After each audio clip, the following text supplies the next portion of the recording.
Hey nerds, welcome back to the letter. In last episode, Hannah had a giant party and her best friend Rochelle accused her boy of impregnating her.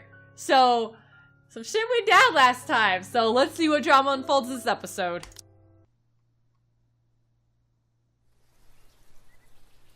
The day after proved to be a difficult task.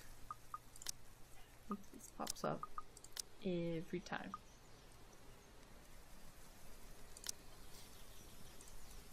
My darling prince is a man of many considerations, a man of the people.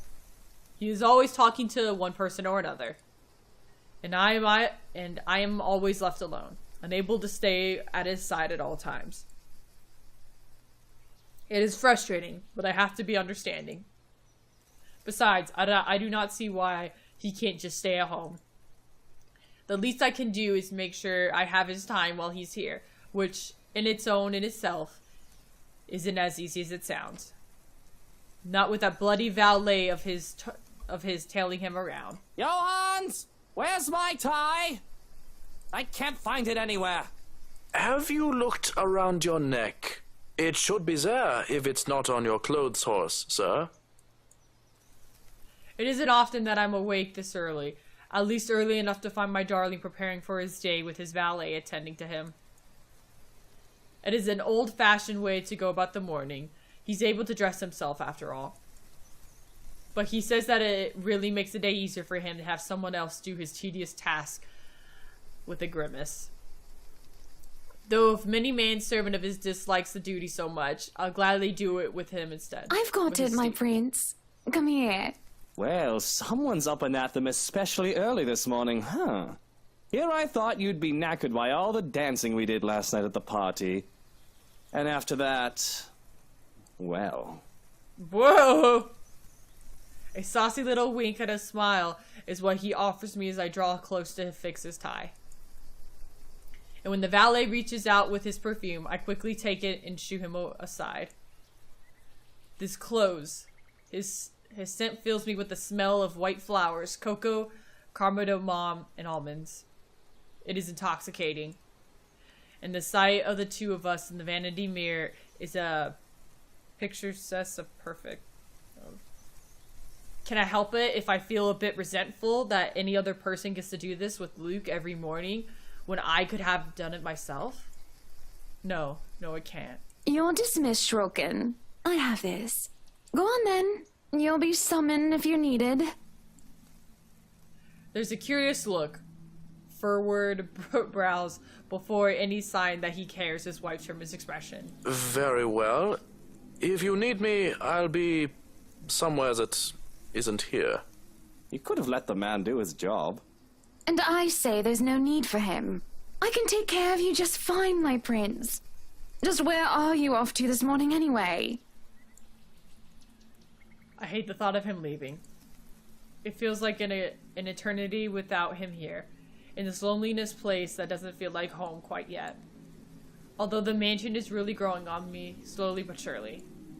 I want to be by his side, yet he fails to see how such an obvious thing. Business. Where else?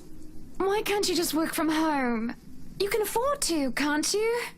Business needs a firm hand and a personal touch, Buttercup. Besides, I can't stay cooped up forever in here. I'll go mad. Well, you'll come back home as soon as possible, won't you? It's so awfully lonely here without you, my prince. I could. I don't see why I should, though. This hasn't been a problem before. You know I'll come home when I come home. Just get home as soon as you can. For me, won't you? No promises. It's business after all. I can't just stand up in the middle of the meeting and tell them the wife wants me home. Then forget those peasants. He stops and stares, looks protrude for a moment before shaking his head. Is he feeling ill? That's more reasonable for him to stay here with me, doesn't it? I'm just being a good wife, worrying about my husband and all. Be good, dear, and stay safe. There's been all sorts of dodgy characters seen about the property. I'll be leaving Johans with you, just in case you need anything, and to be on the safe side, okay? But I don't need a valet. I need you here with me. I'll be closing a big deal with a pharmaceutical company soon, if things go according to plan. Maybe, after that, I can take a breather for a bit. No maybes. You have to promise me. I only need him. I'm going to be late, Hana. The longer this takes, the later I'll get home. Fine. Shall I see you out? If that's what you want. At the front door, his valet waits, ready to accompany him for the rest of his day when he's told to stay and to attend to me. I still don't like it. It looks like he doesn't either. But I ignore him to favor of the one who really matters. I hold Luke's hand in mine and give him a deep kiss. It makes my heart flutter as I see his eyes close during the moment of passion. Parting for air, I can only smile. Have a good day, my prince. Right. Off I go. Fucking asshole. I still don't want him to leave. He should just stay. Forever. If you could let go of my hand, please, Hana. It's just so hard to let him go when I finally have him in my grasp. I watch him enter his car and leave pains me so. It leaves me behind, aching, gaping hole like a hunger and a need. I'm not content until he returns. If it fits you, breakfast is ready in the parlor, madam. If anything, I'll be in a foul mood until he returns. Leave and go practice your bloody sodomy elsewhere. Peculiar. When I turn around to hiss at him to leave, he's already gone, and that suits me just fine. I want to be alone, without anyone bothering me. I want to be alone with myself and my thoughts, with only these halls as company. These damn halls which will hold memories, just he and I. There's no one else I need but my prince. Not some cheeky servant who is just living it up because he's Luke's right-hand man. Rubbish like him deserve nothing. He deserves to be thrown and locked in. What is wrong with her? Ah! The attic! Without realizing it, my feet have brought me here. This empty, lifeless room disgusts me. The longer I stare at it, the harder it gets to breathe, as if the walls are moving in on me. At the same time it pulls me in, I hear whispering. A curiosity gets the better of me as I look under the bed. There, on the far corner, a loose floorboard. The wood, despite having swelled and warped over the years, is strangely familiar, comforting in its feel. No, it's not merely what my hand searches for as I reach for it. It takes quite an effort, but soon I am able to lift it. And inside, underneath the dust and the cobwebs, lies a pendant warm and familiar. I told you, all these people are like from a past life or something like that. And I swear, if I just close my eyes, I can feel it beating in my palm. Excuse me. I feel a thrill, though I also feel like a thief for taking this. But it's mine. So without delay, I hide it in our room. Excuse me. Whew, my allergies. In front of the vanity, I see the ways my eyes shine as I remove the clasp from the old necklace and put it with this new one. Oh, the heart necklace. She moved it. It fits a lot better than the old one. I can feel it as it weighs on my chest. Right where it belongs. Oh! What the heck?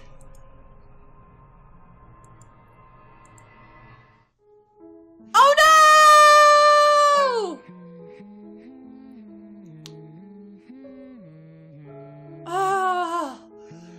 Oh, this is every time we get to something so good.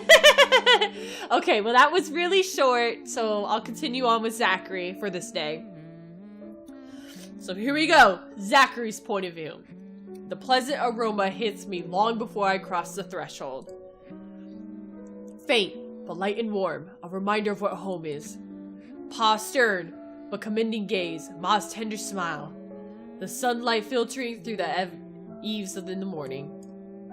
and the distinct smell of cinnamon and vanilla as it drifts through the air every time something cooks from the room. The room from our ma and pa's pride and joy. My sister and I too eventually. But we ain't allowed there. Not yet. Not until we're taller or older. Not until we've learned how to take care of ourselves and not burn our hands, or reach the cupboards without having to be lifted. But a little peek wouldn't hurt, yeah? The floorboards are cold under my feet more than usually is. The walls are forbidding me than what I'm used to. Farther and farther, the room goes. Ma singing ceases, and Pa. No, please wait. I'll be good. I'll sleep on time. Don't go. Oh, no! I can't hear Pa. Oh! Not above the raucous clanging and the deafening roar of gunshots, nor the screams replacing the comforting soft melodies. There's only the blinding fear.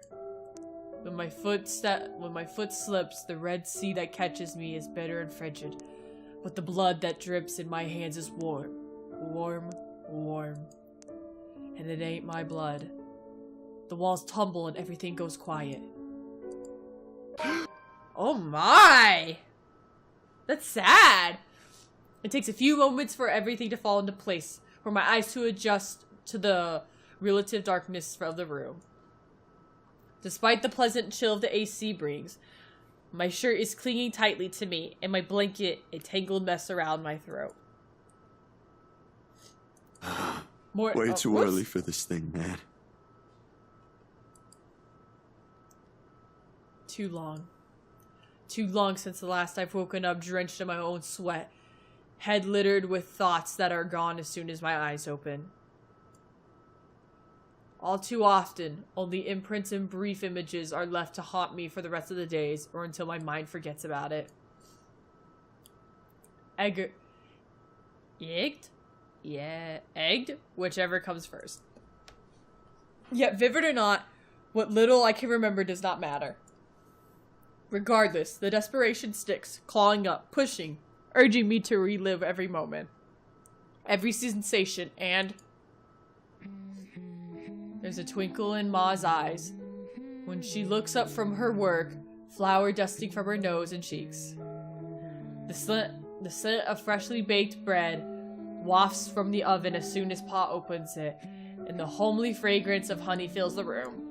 He reaches up to wipe the small beads of sweat from his forehead before gesturing for me to come closer the moment he spots me on the little hiding place behind the door. I expected him to be angry, put his pat on my back when I come with it, but his pat on my back when I come in his arm's reach is encouraging enough. We'll have to taste these first before we put it for sale tomorrow. You up for it, little man? Is it good enough? A knock cuts through the air before I can answer. Sharp, heavy, demanding, familiar. So distantly familiar. Ma ushers me out of the kitchen when Pa moves to answer it. But I know what waits outside.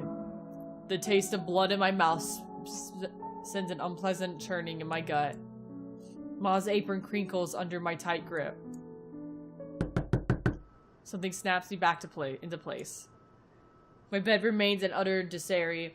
The walls still need a new paint job, and the wall clock ticking opposite of my bed is unsettling as ever.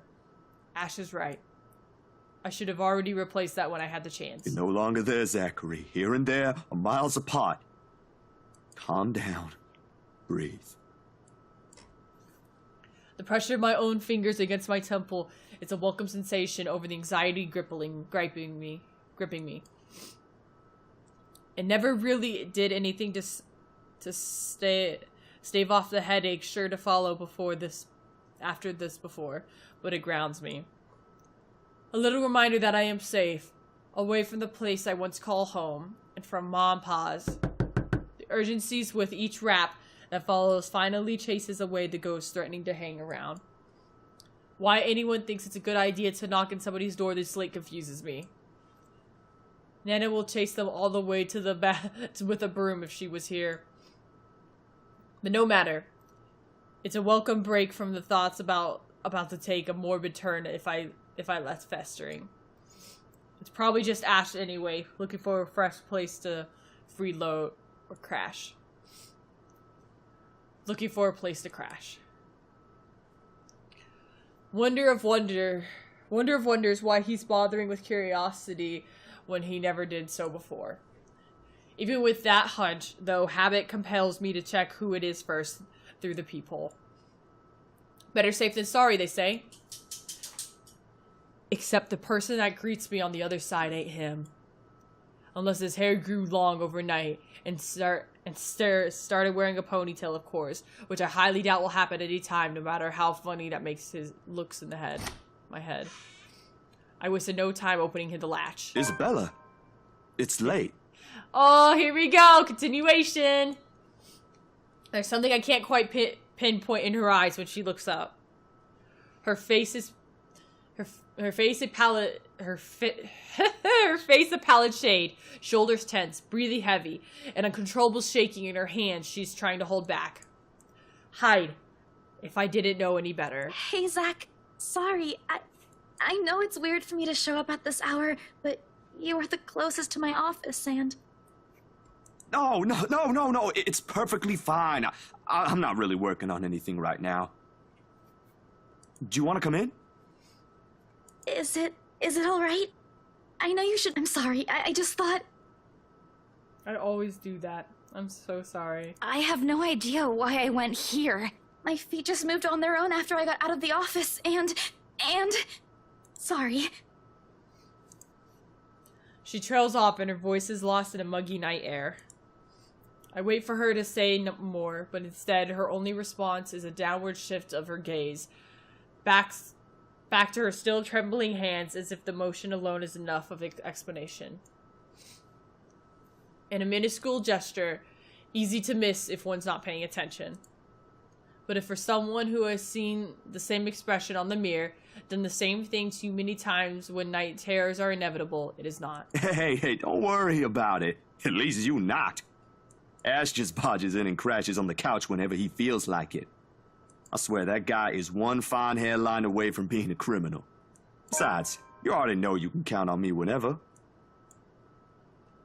Without waiting for her answer, I step away from the door and saunter over to the kitchen. For a few good seconds, only a clinking of plates can be heard above the constant tick-tock. Late as it may be for a snack, the familiar emotions keep me occupied, steering my mind away from dangerous thoughts. Isabella company is not unwelcome either. Whatever her reason for showing up here at such an hour doesn't matter. I'll be damned if I just turn her away, frazzled as she is. The door clicks shut behind her when she finally enters, feet scuffling softly against the tiled floor. In all the years I've known her, she has never once lost her ever upbeat spirit. Yet in this particular moment, as she stands in my doorway, holding her arms close to herself, it's as if I'm looking at someone completely withdrawn from the person I've come to know in all these years. Do you want to drink or eat anything? I haven't restocked my food stash yet, so ingredients may be a bit limited. But I'm sure I can whip something up with what I have here. Just water will do, please. Thanks, Zach. What? No additional food requests? That's new. I'll put something together for you anyway. Hey, feel free to make yourself at home. You ain't exactly a new visitor here. Although my room's not at its most presentable right now. Sorry. New freelance gigs and such. Didn't have time to fix things up here lately. It's okay. I don't mind. Usually, she'd have something more to say about that. A quip, a witty remark to provoke a laughter or two. Nothing from her this time. Only a weak smile before she takes a seat on the couch and a silence that stretches out until what we have left hanging feels disconcerting. Before everything turns stifling and awkward, I continue talking, if only to keep the dead air at bay. How's one supposed to keep conversation going when the person who you're talking to is like this? Whoa. Anyway, gigs. Can you believe this one client we got? Boss had all my scheduled shoots shifted after they caught wind of this couple buying a new property. Man, must be nice to have all the money in the world. The world itself moves for you, huh? She curled up on one side of the couch, hugging her knees close, when I bring the tray carrying the sandwiches and the water she requested. She starts to straighten up as I'm unloading the contents, but pauses as soon as I hold up my hand in a halting gesture. You're a guest. Didn't I say you're free to make yourself at home? Here's your water. Careful. The tremor in her hand, tougher, lighter now, still hasn't subsided when she reaches out for the glass. I give her a questioning look, but she is quick to avert her eyes, keeping myself occupied by the small group of gulping of water. Or maybe she just doesn't want me to ask questions. Worrying.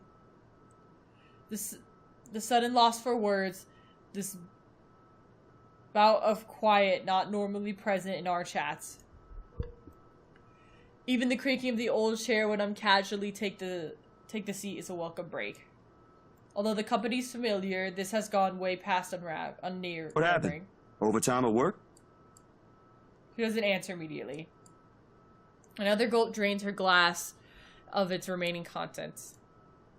One would think it would be enough to help her recover, yet she doesn't lose her taut grip on the glass as she cradles it on her lap. Her eyes take unfocused gaze when she speaks again. Yeah. Boss handed me extra work today. After what happened.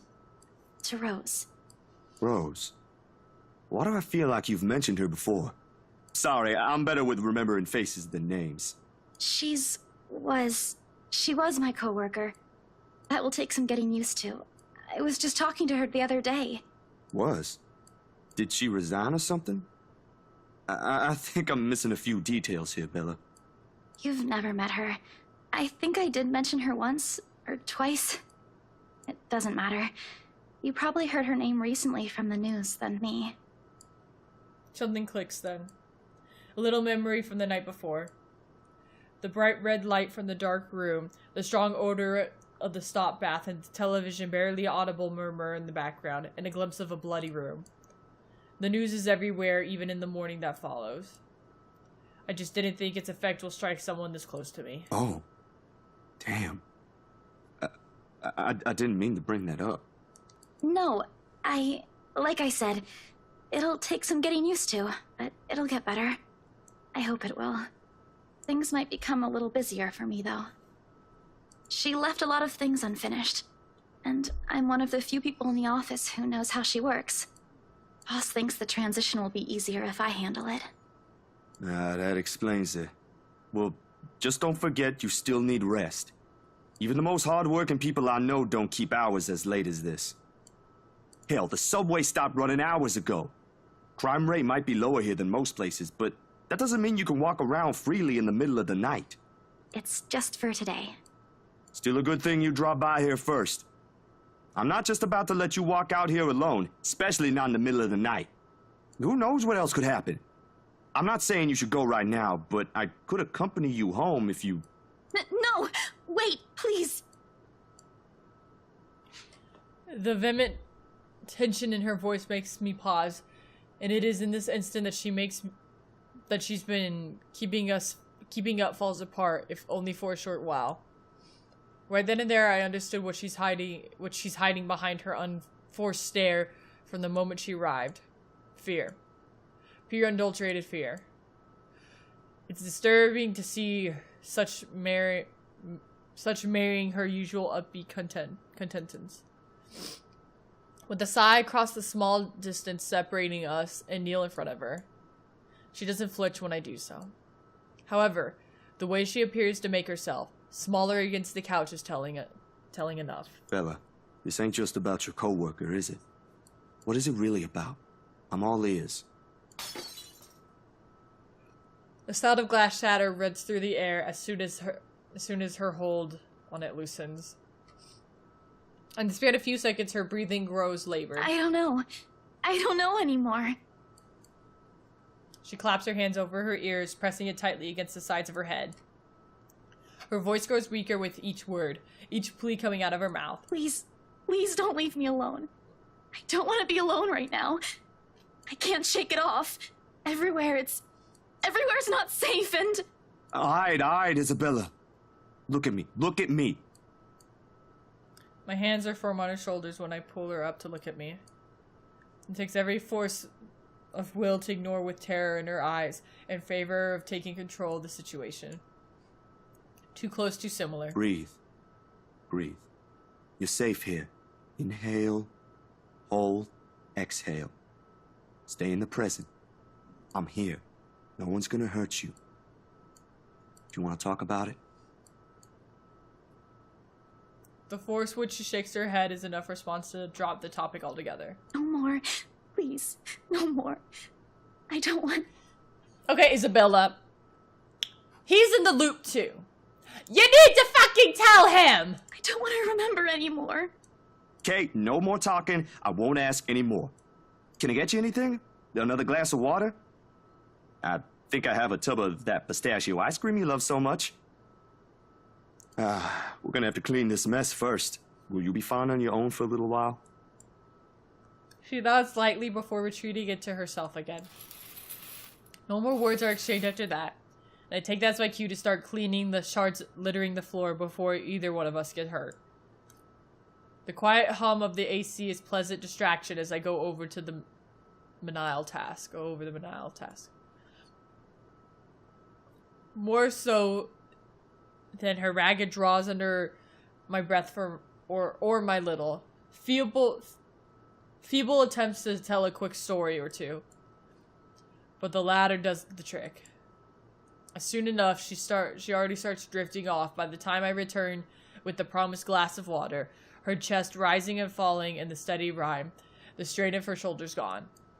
Frankly, I've never seen her this still. She mumbles something I don't quite catch when I carry her to the empty bed and hugs herself tighter against the mess of the blankets. In spite of the fact she appears relaxed, the small frown on her face hasn't quite disappeared. Whatever happened to her won't be leaving her anytime soon. But for her sake, I hope it won't stay longer with her. Because no matter what promises I've made, this kind of fear no person could shield her from. I should know. There's still questions left to be unanswered. Or left to be answered. But the late hour, coupled with sudden exhaustion, made my old couch a more comfortable bed than it typically is. Darkness immediately welcomes me as soon as my head hits the makeshift pillow. I can only wish dreams will keep at a distance for now. For both of us. Okay. We're gonna pause here. So we're starting to get to know Zachary a little bit more. The humming's really annoying. Hang on. No. Okay, so yeah. We're getting to know Zachary's backstory a little bit more. We're finally going to pick up where Isabella left from the office to figure out what's going on there. It actually really makes me mad that she's not telling him, especially because he's involved. I really want to know what's going on with Hannah now, though. So we'll find out. We still have Ash and we still have Becca to get through, too. Oh, and we have the husband to get through, too, also. But we'll get there slowly but surely. I hope you guys are enjoying. I hope you guys watch me in the next episode. And I hope you guys have a wonderful day. Bye!